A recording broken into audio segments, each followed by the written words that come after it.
इसके बाद में ये जो आपने बोर्न हेबर चक्र वगैरह बनाए हैं, यहां से बेटा जी बाकी ऊर्जा तो हमारे लिए ज्ञात है, लेकिन एक जालक ऊर्जा ऐसा पॉइंट है जो हमारे लिए अज्ञात है, उसको हमें डिटेल में देखना है।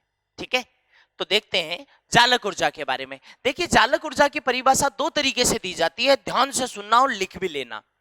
कहते हैं कि जब एक मोल आयनिक ठोस का निर्माण किया जाए,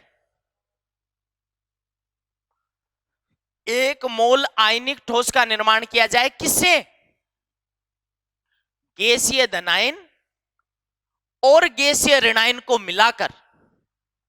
जब गैसीय धनायन और गैसीय ऋणायन मिलकर एक मोल आयनिक ठोस का निर्माण करें, तो इस दौरान जो निकलने वाली ऊर्जा है, ध्यान से सुनना, उसको अपन क्या कह देंगे? लेटिस एनर्जी निकलेगी, क्योंकि आकर्षण होगा, और केमिस्ट्री में जहां आकर्षण होता है वहां ऊर्जा निकलती है। तो इस निकलने वाली ऊर्जा का नाम है लेटिस एनर्जी। ठीक है, तो मैं कहूंगा सबसे पहले तो ये उत्सर्जित ऊर्जा है, इसलिए इसका साइन क्या आएगा? नेगेटिव आएगा। ठीक है, आगे बढ़ो जी, अगली स्थिति पर आओ। इसकी दूसरी परिभाषा भी है बेटा जी, जस्ट इस प्रक्रिया को उल्टा कर दो। उल्टा करूंगा तो क्या होगा? जब एक मोल आयनिक ठोस को गैसीय धनायन और गैसीय ऋणायन में वियोजित किया जाए, तोड़ा जाए, तो इस प्रक्रिया में शामिल उष्मा, और शामिल में मैं कहूंगा अवशोषित उष्मा, क्योंकि तोड़ना है, धनायन ऋणायन को अलग करना है, नो डाउट ऊर्जा चाहिएगी, उसको भी लेटिस एनर्जी ही कहते हैं। और इस दौरान ये ऊर्जा कौन सी होगी जी? अवशोषित ऊर्जा होगी, और ये कैसी होगी? पॉजिटिव होगी। ठीक है, तो इस तरह से बेटा जी इसकी दोनों परिभाषाएं दी जाती है। एक बात, ठीक है, इसी चैप्टर में इसके दोनों रूप हमारे काम में आएंगे। पहला रूप काम में आ चुका है जब मैंने एक मोल आयनिक ठोस का निर्माण किया था, अभी अभी। दूसरा रूप काम में आएगा जब मैं इसी आयनिक यौगिक को पानी में डालूंगा तो ये घुल जाएगा। ठीक है ना, तो ये दूसरा रूप वहां काम में आएगा बेटा जी। क्लियर? तो अब बताना चाहता हूं कि इसका प्रायोगिक मान कैसे ज्ञात करें। तो कहते हैं कि लेटिस एनर्जी का प्रायोगिक मान ज्ञात करने के लिए अभी अभी तो जो तुमने बोर्न हेबर चक्र बनाया था ना, बोर्न हेबर चक्र, वो इसमें काम आएगा।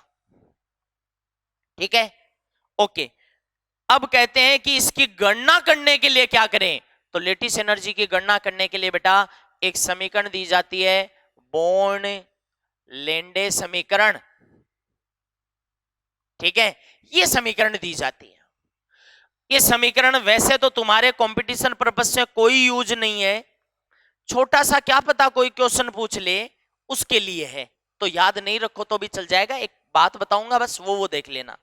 फिर भी इसका फॉर्मूला है, देखिए, N A Z1 Z2 E square 1 - 1/n/r। ठीक है, अब इस सूत्र में तुम कहोगे कि सर कौन कौन है, क्या है? तो n का मतलब तो है बेटा जी, लिख दो अवोगाद्रो संख्या। ठीक है, ये तो जानकारी है। ए तुम्हारे लिए एक नया है, इसलिए नाम लिख रहा हूं मेंडलुंग, मेंडलुंग स्थिरांक, साइंटिस्ट के अकॉर्डिंग है। फिर Z1 व Z2, आमतौर पर तुम कहते हो Z1 Z2 परमाणु क्रमांक होते हैं, लेकिन यहां नहीं।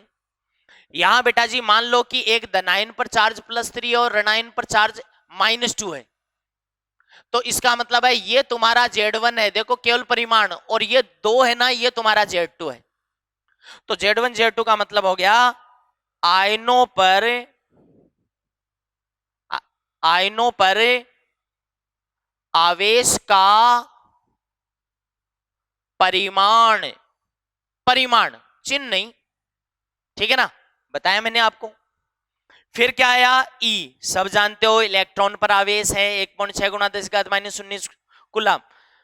स्मॉल एन, ये भी तुम्हारे लिए नया है, ये बेटा जी है बोर्न घातांक, और हायर स्टडीज में इसकी कैलकुलेशन करें तो ये इलेक्ट्रॉनिक विन्यास पर निर्भर करता है। आर की बात करूं तो आर का नाम सुन लेना, अंतरायनिक दूरी, ध्यान से काम आएगा यहां पे।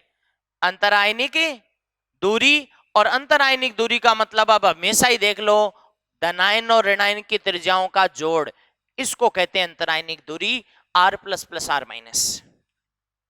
क्लियर है? तो ये बात हुई साहब। अब ये मैंने कहा कि फॉर्मूला तो उतना जरूरी नहीं है, लेकिन ये मेंडलुंग स्थिरांक और बोर्न घातांक के साथ में लेटिस एनर्जी कैसे बदलती है, कम से कम ये तो आइडिया लगा।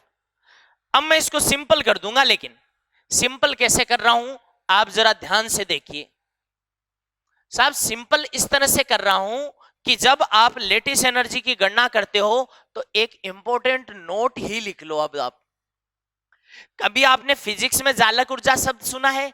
तुम कहोगे सर जरूरत ही नहीं पड़ी।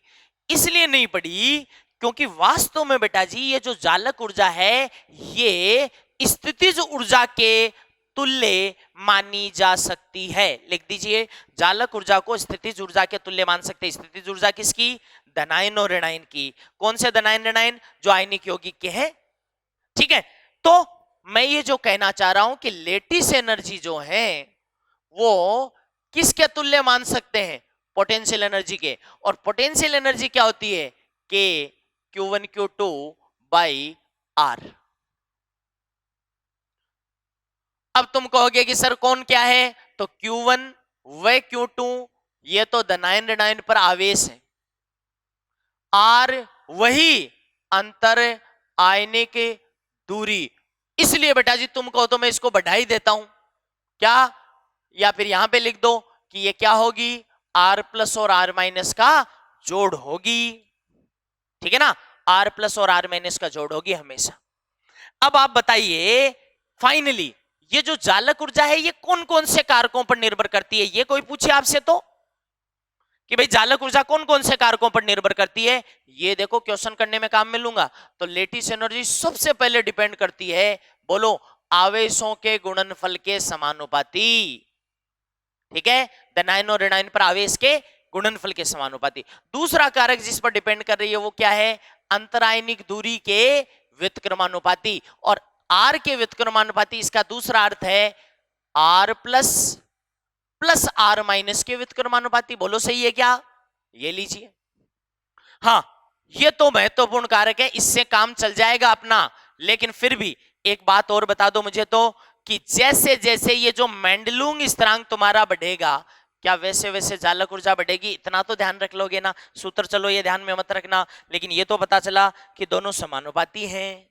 ठीक है ना?